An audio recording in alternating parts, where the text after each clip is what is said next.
Você sabe quem escreveu a Epístola aos Filipenses? Você sabe como era a cidade de Filipos? Você sabe como era a igreja? Em que ocasião a carta foi escrita?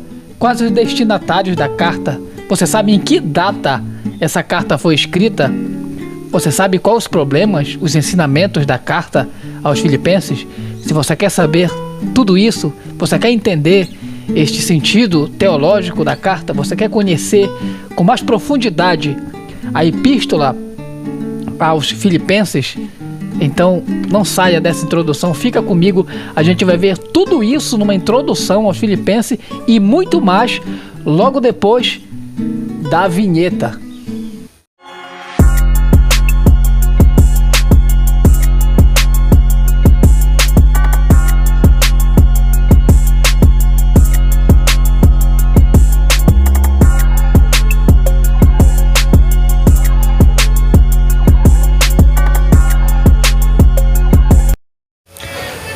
Bíblia Explicada, comentário bíblico, Bican. Já deixa o teu like aí, se ainda não é inscrito, se inscreve, ativa o sininho para não perder as notificações dos próximos vídeos postados aqui no canal. Comentário bíblico Bican, vamos ver uma introdução à Epístola aos Filipenses. Esse é o livro 9 de 5 livros do Novo Testamento, que são essa série de 5, para quem não conhece ainda, são 5 volumes para o Antigo, 5 para o Novo. E cada um livro tem sua numeração. Nós estamos no livro 9.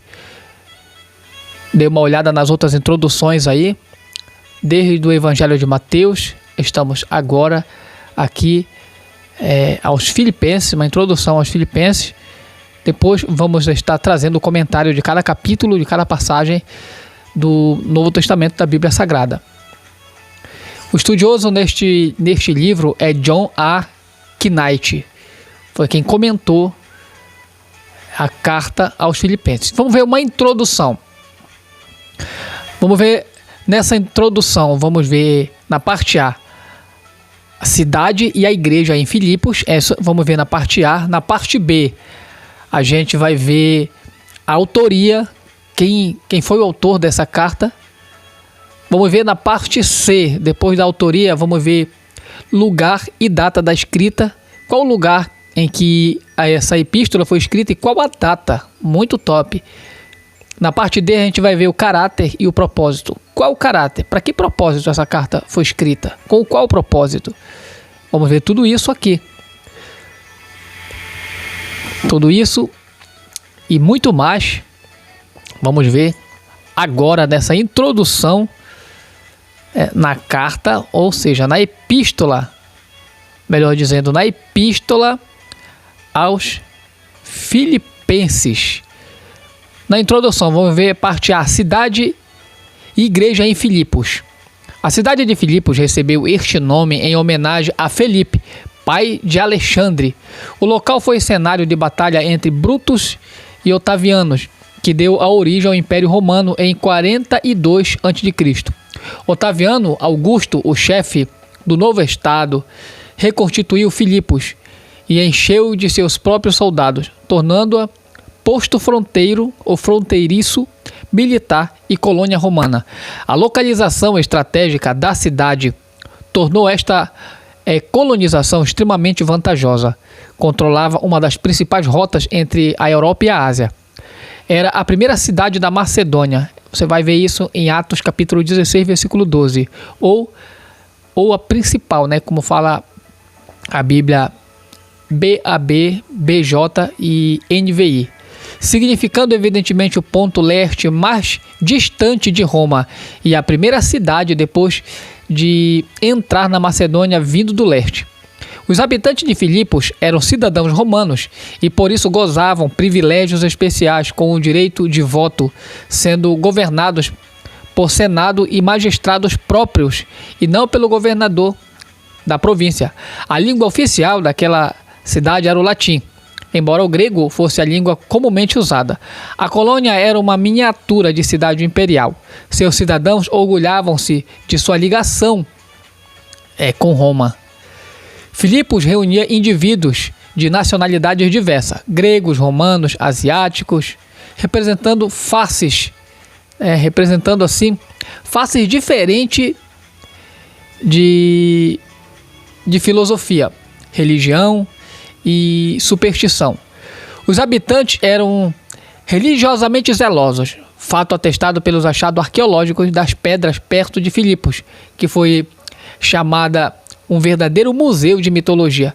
Era apropriado e bastante provável o apóstolo desejar que o evangelho entrasse no império por esta cidade estratégica e cosmopolita. A igreja em Filipos foi fundada por Paulo e seus companheiros na segunda viagem missionária, em cerca de 52 d.C. Havia apenas uns poucos judeus na cidade, número insuficiente para abrir e manter uma sinagoga. Paulo, incapaz de seguir sua prática normal de discursar na sinagoga, juntou-se a um grupo na margem do rio, onde ele fala: julgávamos haver um lugar para a oração. Ele fala isso lá em Atos, capítulo de número 16, versículo de número 13. Lídia, vendedora de púrpura, converteu-se, como também uma jovem escrava, cuja conversão ocasionou a perda de lucro aos seus senhores, resultando, por sua vez, na prisão de Paulo e Silas. Da prisão, eles oraram e cantaram louvores a Deus, sendo libertos por um terremoto. O guarda da prisão, vendo o poder de Deus, converteu-se com todos os membros da sua casa. Atos 16, versículo 33. Deste começo simples, a igreja foi fundada e composta por Lídia, a primeira pessoa da Europa a se converter ao cristianismo. Olha só, a primeira pessoa da Europa, Lídia, e ainda foi uma mulher, e não foi só uma grande mulher, uma grande serva de Deus, a se converter ao cristianismo, em cuja casa a igreja se reunia. Você vai ver lá em Atos que ela era uma líder da igreja no lar. Atos 16, versículo 40. Depois se agregaram a jovem escrava, o carcereiro de Filipos e sua família. Os membros fundadores desta congregação, eles indicam o poder e a universalidade do evangelho. Lídia, mulher de negócios, era asiática e um tanto quanto rica. A jovem escrava era de nacionalidade grega e representava o mais baixo segmento da sociedade. O carcereiro era cidadão romano e pertencente à classe média. Em Cristo Jesus não há distinção de macho ou fêmea, servo ou livre, fala o apóstolo Paulo em Gálatas capítulo 3, do versículo 28. Organizar as igrejas olha só, depois da visita inicial de Paulo, talvez Lucas tenha permanecido em Filipos para organizar as igrejas macedônia. É o que deduzimos pelo fato de Lucas usar os verbos na primeira pessoa do plural, nós, e ao longo do relato da organização da igreja, em Atos 16, e usar os verbos na terceira pessoa do plural, eles, para descrever os episódios das viagens de Paulo entre a sua partida e volta à cidade, lá em Atos 20, versículo 6, em cujo período de tempo Lucas se reuniu aos seus companheiros de viagens missionária. É provável que a igreja em Filipos tenha herdado a perseguição centralizada em Paulo. Você vai ver isso no capítulo 1, do versículo 7 e dos versículos 28 ao 30. Em razão disso, eles ficaram ligados ao apóstolo de modo muito pessoal, sendo-lhe profundamente leais. Embora a congregação fosse pobre, como você vai ver isso bem claro em 2 Coríntios 8, versículo 2, era marcado por um espírito de fidelidade e liberdade. Pelo menos 2 vezes antes da oferta entregue por Epafrodito, no capítulo 1, do versículo 25 ao 30, a igreja ela enviara ofertas a Paulo para prover-lhes as necessidades em Tessalônica. Você vai ver no capítulo 4, do versículo 16. E Corinto, no 2 Coríntios, capítulo 11, do versículo 9. Daqui partimos para a parte B, a autoria. Quem escreveu esta epístola? Não há razão suficiente para duvidar da autenticidade desta carta. Temos evidências externas da autoria paulina, em parte de Clemente de Roma e de Inácio, Policarpo e Diogneto. As evidências internas colocam a questão fora da cogitação. O ensino, a língua, o estilo, a maneira de pensar são claramente paulinos. O único argumento promovido contra a autoria paulina baseia-se na referência em o capítulo 1 do versículo 1 a bispos, episcopos do grego e diáconos do grego. Estes ofícios, segundo a teoria, reflete uma fase posterior do desenvolvimento da igreja. Por isso, a carta não pode ser de Paulo, alguns argumentos. Mas este argumento não é convincente, visto que sabemos que Paulo ele nomeava cargos em toda a igreja que fundava. Atos capítulo 14, versículo 23, pode comprovar isso. E do capítulo 20, do versículo 17, Tito, do capítulo 1, versículo 5. Não está fora do bom senso presumir que estes títulos, que mais tarde tornaram-se tão proeminentes na igreja, já estivessem em uso na ocasião em que esta carta foi escrita, embora sem a significação organizacional posteriormente ligada a elas. Ainda que a autoria não tenha sido seriamente questionada por estudiosos respeitáveis, alguns duvidam da integridade da epístola, sugerindo que a combinação de duas ou mais cartas. Esta teoria se desenvolveu em vista do fato de que Paulo ele muda drasticamente de tom no trecho entre o capítulo 3 do versículo 2 e o capítulo 4 do versículo 3. Certos expositores afirmam que esta porção constitui uma carta separada e inicial escrita logo após Epafrodito ter entregado a oferta da igreja. Segundo esta teoria, as passagens do capítulo 1 do versículo 1 ao capítulo 3 do versículo 1 e o 4 do versículo 4 até o 23 foram escritas depois e levadas por Epafrodito em sua viagem de retorno para casa. Esta sugestão é apoiada pelo fato de que a correspondência entre Paulo, o apóstolo, está implícita e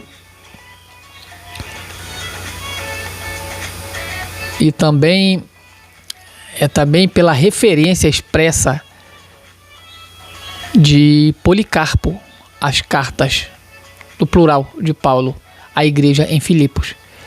Esta teoria, embora faça sentido, não é cabal, visto que podemos explicar adequadamente a mudança de tom de Paulo de maneira mais simples em uma carta altamente pessoal como esta. O escritor fala informalmente e sem plano definido. Ele passa rapidamente e, às vezes, abruptamente de um assunto para outro.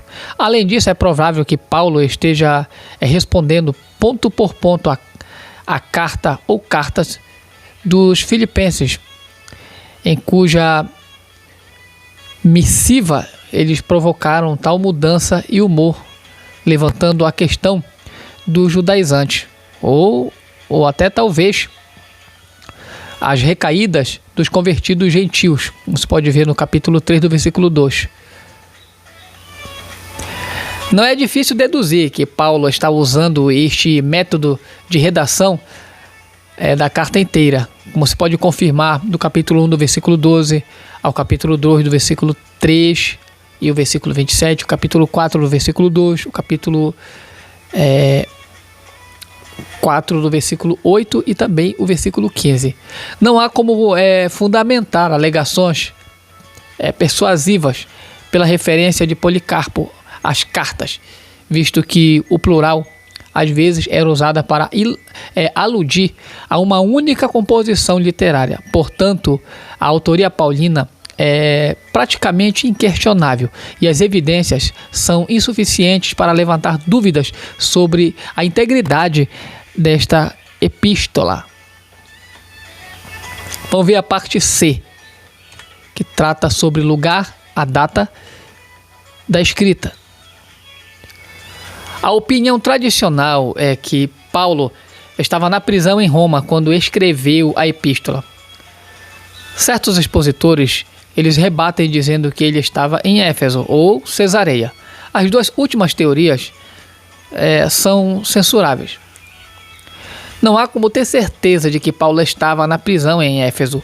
Embora possamos deduzir de 1 Coríntios, capítulo de número 15, do versículo de número 30 ao 32, e 2 Coríntios, capítulo 1, do versículo 8 e 10.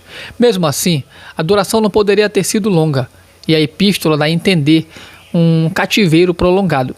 Também indica a relação de longo tempo de serviço entre o apóstolo e a igreja em Filipos. Se Paulo tivesse escrito de Éfeso, esta relação teria existido somente por 3 ou 4 anos. Ademais, Paulo se refere ao fato de, dentre os que estão com ele, só Timóteo está agindo desinteressadamente, melhor dizendo. Somente Timóteo está agindo desinteressadamente em tomar parte da preocupação de Paulo, como se pode ver no capítulo 2 do versículo 20. Tal episódio se mostra improvável em Éfeso, visto que alguns dos amigos íntimos de Paulo estavam lá, como se pode ver em Atos 19 do versículo 31 e do capítulo 20 do versículo 1. Semelhantemente,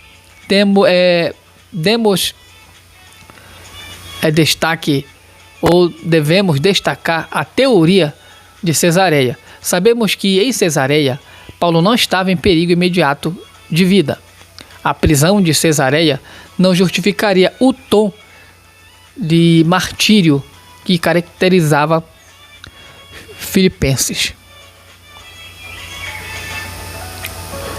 Obviamente, a interpretação tradicional é a melhor. As referências à casa de César, no capítulo 4 do versículo 22, e à guarda pretoriana, do capítulo 1 do versículo 13, são expressões muito naturais em Roma. Também, segundo esta interpretação, a correspondência implícita na epístola tem melhor explicação por causa das ligações estreitas e diretas mantidas entre Roma e suas colônias.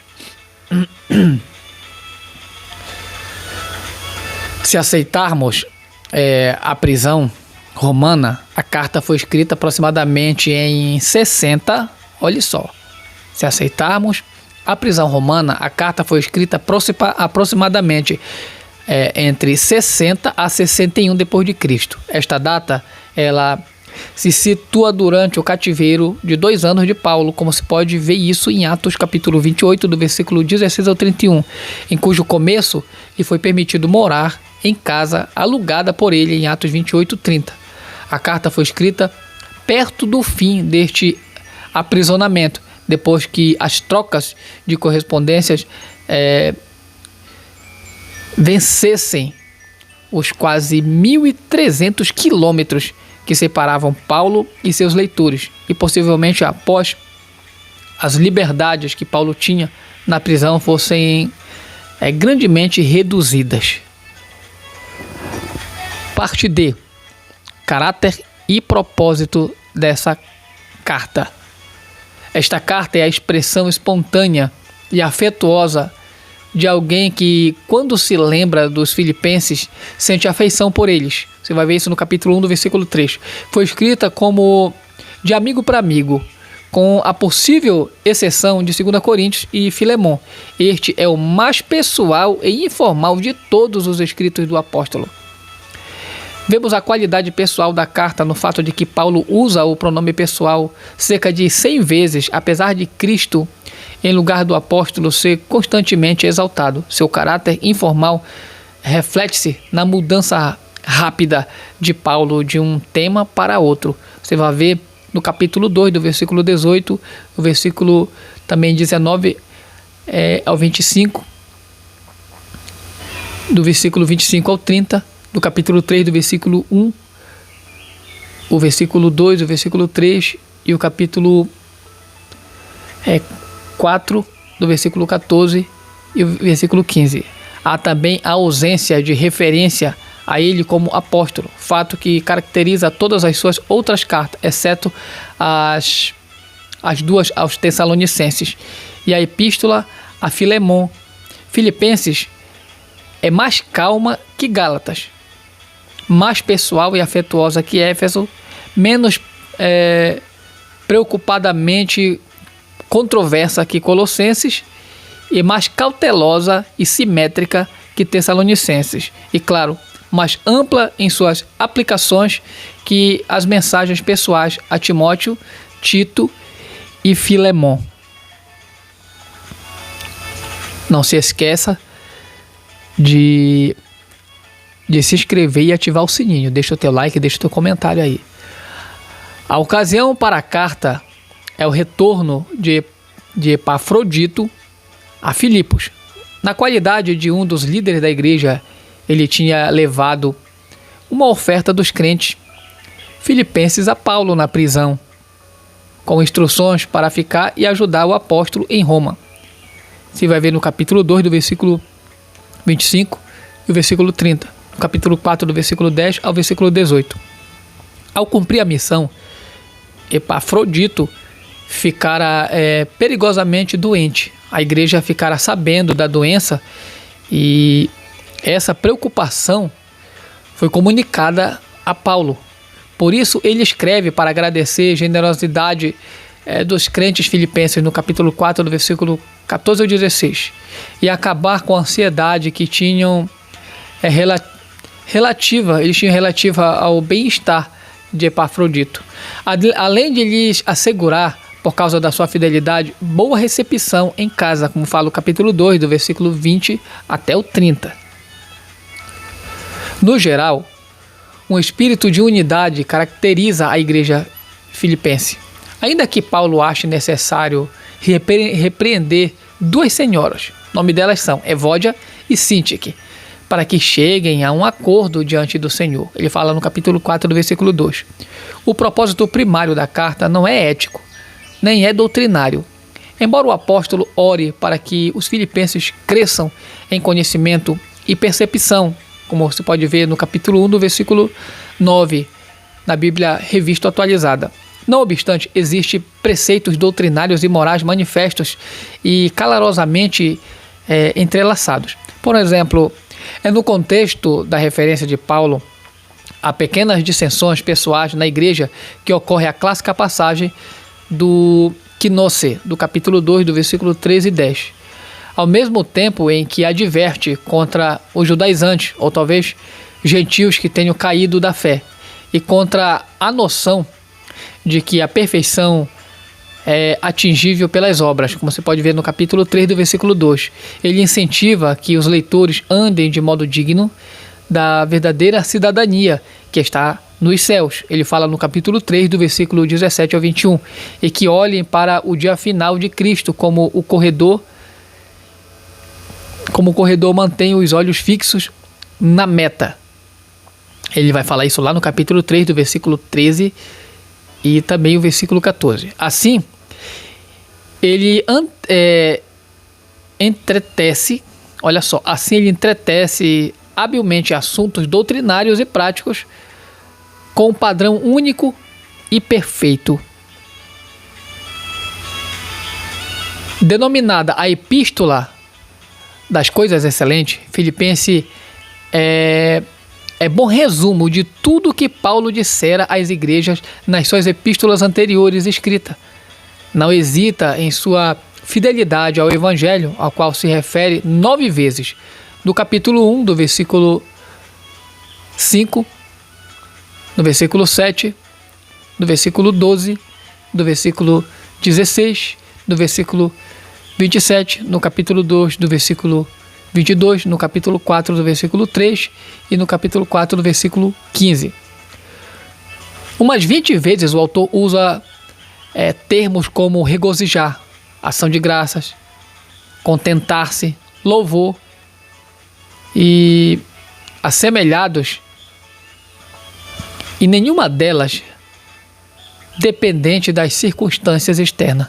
Na realidade, Paulo está experimentando, a despeito do seu futuro incerto, a calma e paz interiores denotadas por esses termos. Nesse sentido, a carta pode ser considerada um um tipo de autobiografia espiritual. A igreja em Filipos fora formada em meio ao cântico de hinos na prisão.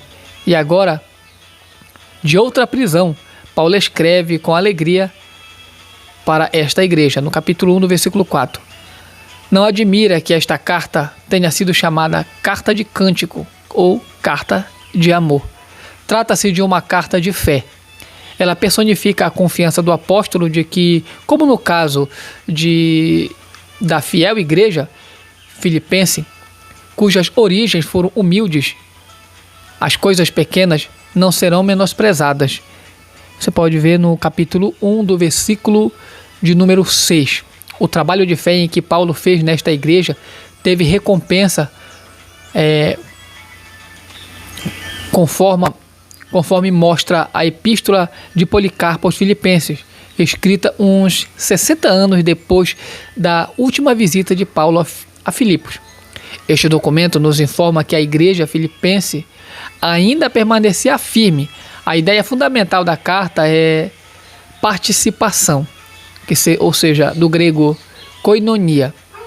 No capítulo 1 do versículo 15, a BJ, ela traz a palavra cooperação, como pode aparecer, também na Almeida Corrigida Fiel, na Bíblia AEC, NVI, RA, RC, traz ajuda, e a tradução BAB. É digno de nota aqui o termo pecado, que causa o rompimento da participação, não seja mencionado uma vez sequer. Os laços mútuos de amor que une Paulo a esta comunidade cristã não são mero sentimento humano. Ele e eles estão unidos como membros comuns do corpo de Cristo, membros que são participantes ou cooperadores, ajudantes no Evangelho. Não existe quadro mais maravilhoso da relação entre os genuínos discípulos de Cristo do Novo Testamento do que nesta simples e encantadora epístola aos Filipenses. Que Deus abençoe você. Salve esse vídeo, compartilha, comenta, compartilha com amigos, com o grupo da igreja, compartilha o link do canal, se inscreve se ainda não é inscrito. E até a próxima. Não perca nossos conteúdos Bíblia Explicada no Comentário Bíblico Bican. Até a próxima introdução.